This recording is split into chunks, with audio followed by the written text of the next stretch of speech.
Hey guys, welcome to another episode of For When Men Speak. Today I have the privilege of interviewing and talking to Desi Barbour. We met a while ago in high school, over 20 some years ago, um, Yeah, and he was playing football. But the thing about it is, Desi is now overseas, working in Denmark. So, Desi, if you would like to go ahead and tell us a little bit about yourself. yeah. Thanks, Chris. Chris, thank you for having me on, and it's good to catch up with you after all these years. But basically, I am Desi Barber. I'm originally I was born in Jackson, Tennessee, but I moved out to California when I was very young. From there, I stayed out there until around the 10th grade or so. Half of my 10th grade year, started getting myself in trouble. And so my parents decided to move me to Tennessee, to Memphis specifically, and that's where we met because I ended up going to Whitehaven High School. So halfway through my 10th grade year until I graduated high school there at Whitehaven, I was there living in Memphis. And as soon as high school ended, I was back on the West Coast. Ended up playing football again at San Jose City College, going on to University of California, Davis. Played there, played a couple years of semi-pro, and I ended up barnstorming around the arena football leagues, having a few tryouts, and then from there, I took some time off and decided to prepare myself for life after football. So I went back and got a teaching credential, and I began to work at schools for at-risk youth, non-public schools, schools for mostly disturbed kids. And I was going to school full time, and I was actually working with those kids and getting my credential at the same time as I was teaching. And so did that for about a year and a half, and I got an opportunity to play football again.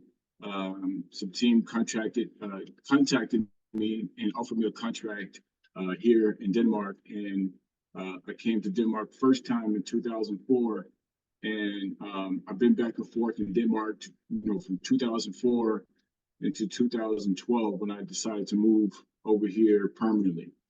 So I've been in Denmark from 2012. I got married in 2012, and I've been living in Denmark, our Danish resident, ever since. We lived in Copenhagen, the capital city, for about 3 years, and we moved to California uh, for a few years. And when our son was ready to start school, this is when we decided to move back to Denmark. And so I've been in this area since back to about 2018, but I've been a Danish resident since 2012. Okay, okay. Mm-hmm. And what was one, and speaking of moving to Denmark, what was the biggest challenge that you had to overcome? Yeah, uh, a lot. That's a lot. That's a lot. That's a really good question, Chris. Um, I think that we had talked previously before. One of the biggest things for me when I first got that contract in 2004, um, I flew in at nighttime, and the next day I kind of woke up and I really wanted a candy bar or something. And Mhm. so I was like, there was a convenience store around the corner, but I was so afraid and so terrified, even though I was in my mid to late 20s, to go around the corner because it's like, okay, they're gonna ask me questions, and I don't know anything about the language. So I was really I really kind of had to overcome that thing. Uh, but as far as the mindset, Chris, is what I had to overcome in the sense that how you are treated. Mhm. So this is one of the first times I wasn't called a Black American or African American. I Right. was called I was called an American. Or they call us imports if we play in football, for example. So, oh Okay. yeah, or Desi, you're the import, or Desi, you're the American import. And it kind of blew my mind, my way of thinking, because it's like I'm not identified by my color. They look at nationality as Mhm. opposed to your color. So that's the first thing. And the second thing is that had I been from Nigeria, had I been from like Somalia, then I would be treated a little bit different because they love American culture and they love like Black American culture specifically, then I was treated very, very differently. I feel like Denmark, in a lot of ways, is an extension of the East Coast because they love East Coast hip hop, Okay. and it was just crazy for me to see these, these blonde hair, white, white, blue eyed kids, bumping East Coast, Wu Tang or just like whatever, all East Coast underground stuff as well. Um, and so of course they got their own Danish rappers. So that was the biggest thing, is just the fact that in general they don't see color, they see where you from. So I had to kind of get used to that. And then the second thing is that, especially in my area, and it wasn't so much in Copenhagen, you see a little bit more of the police presence, mainly because of I was in a it was basically a busy area that I lived in there. But here, it's the police. You don't see them.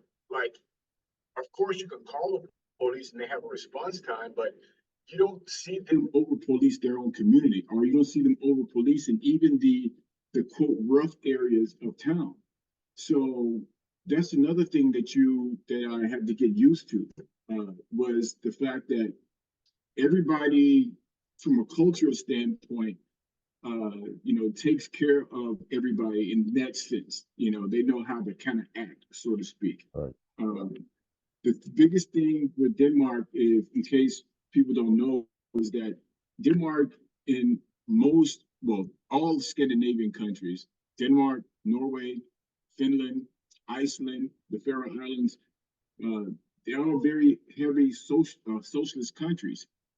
And if you say socialism in America, they think it's a bad word. They think it's a dirty word, but they don't really Right. understand what socialism actually really is. Freddie Hampton, the Black Panther leader, before he was assassinated. Freddie Hampton talked about our people. The way for our people to get better was through socialism. The ideal of it takes a village to raise a kid. That's a socialistic mindset. Because what happens here in like in this country, is that yes, I pay more for my taxes, but at the same time, when I go to the doctor, I don't get a copay. If I Right. have to get an ambulance ride, I don't get a bill back at my house. At the same time, like my son, if he wants to go to college, or when he wants to go to college, we don't have to pay for it. Matter of fact, they pay him to go to college. Wow. They pay him as what they call SU. My stepson, same thing. He went to college there in Norway, and they paid him, to go to university. Um, and at the same time, we get what we call child money. So if you got a kid under 18, you get money every quarter, every 3 months. And it's something like around 1,800 American dollars, you see. And it's just for having a child. So it's like the system takes care of you, but you know that you're going to pay higher taxes, but you Right. definitely see where it's going. So that you can kind of deal with, that you can live with. So, and that's another thing too. People think socialism is like, oh, it's anti-God, anti-Christ. Just to let you guys know that even in the education system, my son, he's in regular school. He's in the fourth grade. This is regular public school. He's learning New Testament. He's learning Old Testament. They don't pray in school, but they are learning about the Bible. They're learning Wow. about Christianity. So these things are taught, and they're a part of the Danish curriculum. So a lot of Danish kids are a lot more, I hate to use the word woke, but they're a lot more conscious, and they know a lot more things because of the influx of different cultures. But at the same time, is that Denmark doesn't have so many hangups like America does when it comes to race, and when it comes to trying to shelter kids and hide them from different truths that they're eventually going to find out or learn about anyways. Right. So those are some of the biggest things that I had to adjust to, and even now still kind of adjusting to it, even as a teacher. And I'm actually credentialed here in Denmark as well as a teacher. Um, so there's a different way of educating the kids here. So those are some of the biggest things that I've had to adjust to.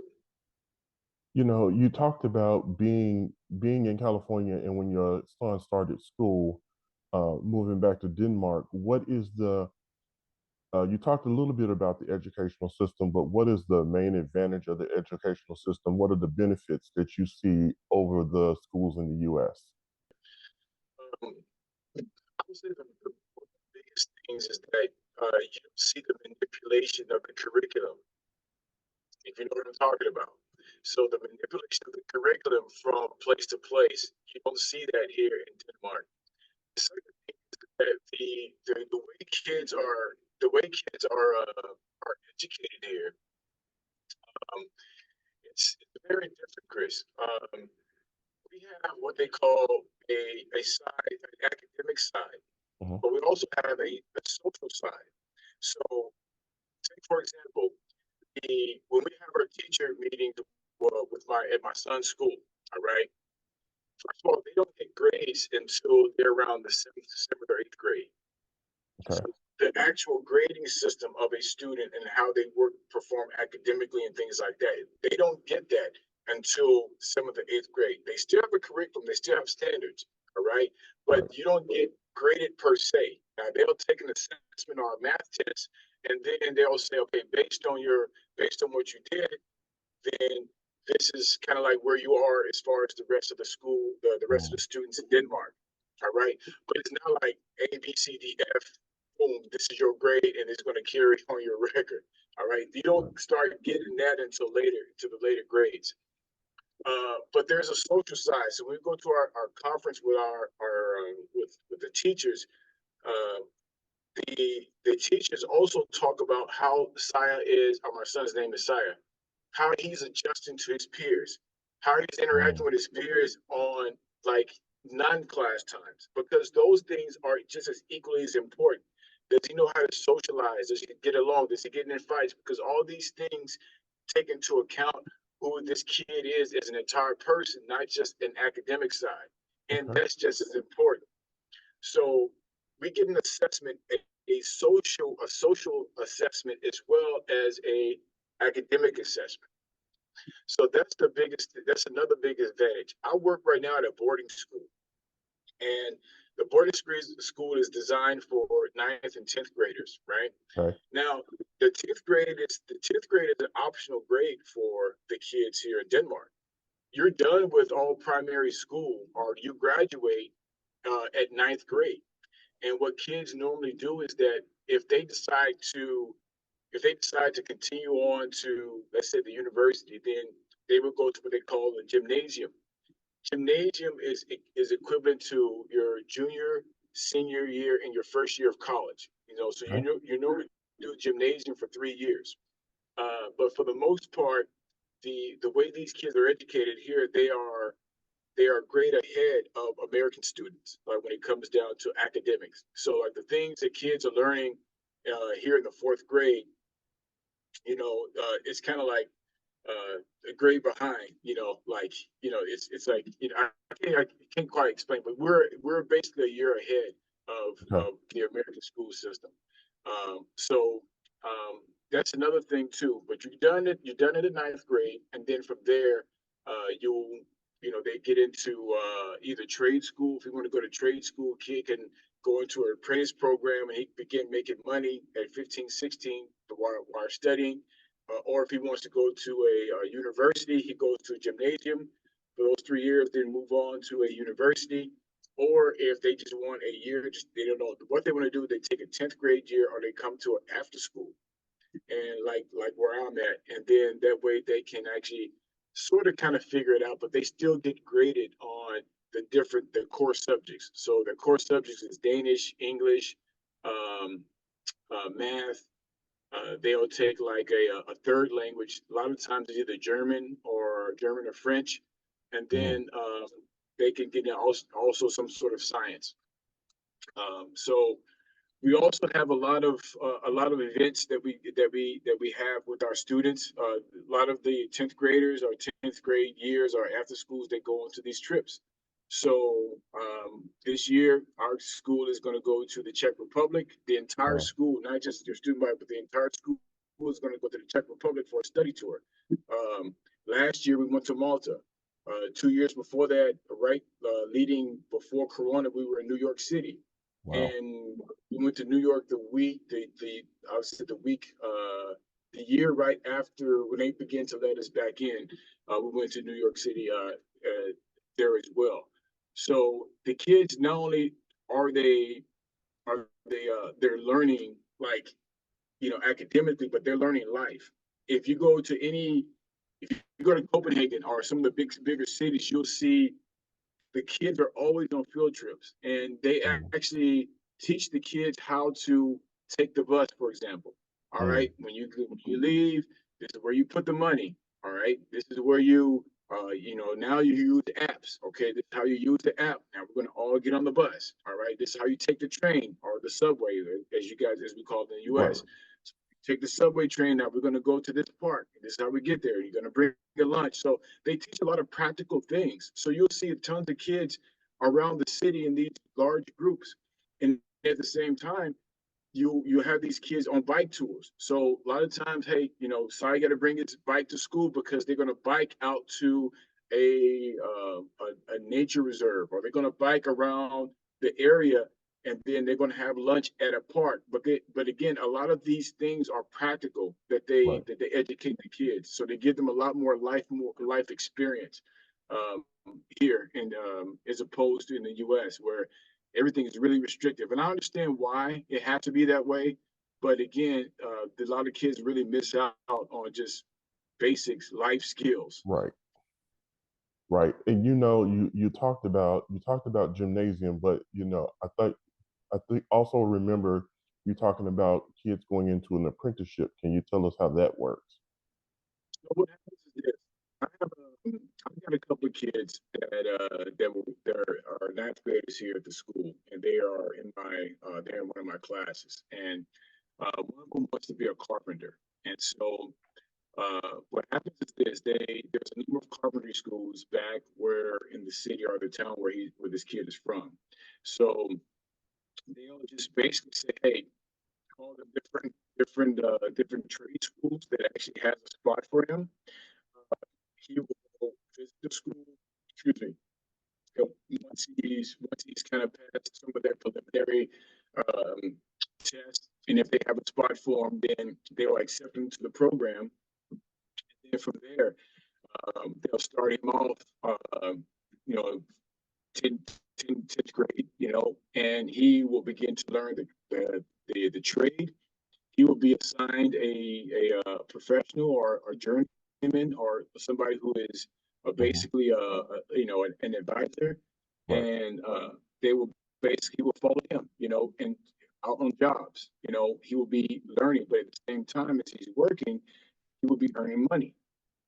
So he would be earning at that apprentice program, and usually apprentice programs takes like 3 to 5 years. And again, that's equivalent to the last 3 to 4 years of somebody's high school.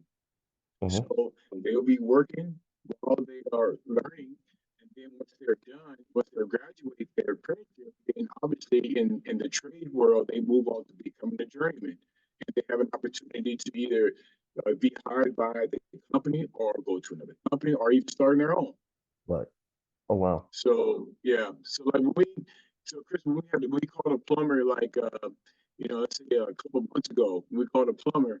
The company sent out a young man who is he was at near the end of his apprenticeship program. So the job that we needed done, this young man was able to handle it himself. Oh wow. Now the next day, his boss, his immediate boss, his immediate supervisor came back and as a follow up just to double check his work to make sure it was up to Wow. standard. But that's kind of usually how it works. Oh wow. You also talked about the love of the Black culture there. Oh Um, yes. Tell me about your experience with that. crazy, crazy. You know, and again, it really blows your mind when once you leave America and you travel, you know, elsewhere. And for people who are listening to this podcast and have traveled, understand what I'm talking about, especially with certain parts of the world. We as we are respected amongst the world than we give ourselves credit for. I mean, other people love us more than we love ourselves, to be quite honest with you. There's an African shop here in town, and I can tell you, like, and she's always full because people are constantly getting these young girls or these teenage girls are getting extensions like you see back home. They're getting their hair extended. They're getting different colors. They're getting, you know, you get some of these white boys who are getting their hairs, they're getting their hair braided. Uh, so likewise is that every year I always get several kids on my line that know how to cut fades. They know how to cut hair. They look at, you know, like I wear my hair bald right now, Right. but earlier in the school year, like there was this kid, you know, blue-eyed, blonde-haired kid from Copenhagen, gave me a hella tight fade, you know, Wow. like you would in a barbershop. We actually did. I got a chance to travel a little bit because it's much cheaper to fly from Europe to different spots around the world. Right. So spent some time in East Africa early last year, in Tanzania, in Zanzibar. I highly recommend that place. Um, so again, you'll see multiple people from primarily from Russia. A lot of Russians travel. Um, but you see them getting their braids. You see them getting their hair done by African women, and it's done just like we would have them done in the shop back in the U.S. Hmm. Um, the jargon, you know, people, you know, the jargons people use, you know, and unfortunately, you know, a lot of times you hear some of these white kids calling themselves the N word. You know what I'm Oh, saying? wow. Which is also crazy as well. But again, just the music that they listen to. I mean, Right. shit, like you have my students when they go clean, they have to clean the kitchen, or they're working out in the fitness room. You know, hear West Coast Tupac, you hear NWA, you hear, you know, you hear Dr. Dre, you hear like at the same time you hear, you know, some of the Danish stuff, but at the same time you also hear a lot of East Coast because a lot of Danish like East Coast rappers. Uh, I know that I think is Jizza, one of the some of the Wu Tang part of the Wu Tang. I can't remember which one is on tour, but they have this concert here at Royal Arena in Copenhagen, and the place is damn near sold out. You know, and Wow. so it's like again the fascination with American culture in general, but specifically Black culture is really crazy. Like that you wouldn't even think of. Yeah. Okay. You know, one of the other questions is, you know, there you talked about the language. You speak Danish. How was the language transition for you from going from English to Danish? We met in French class, so it was like, okay, you doing French. You know, how do you Right. manage those language barriers? Well, you know, 'cause I forgot all my French.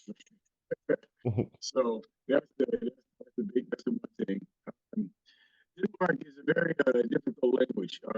It's a top 25 of languages that is very difficult for English learners to learn. And it's mainly because there are three extra vowels in the language, and the sounds, at least for me, sound very similar. Um, Here in Denmark, you can't just and,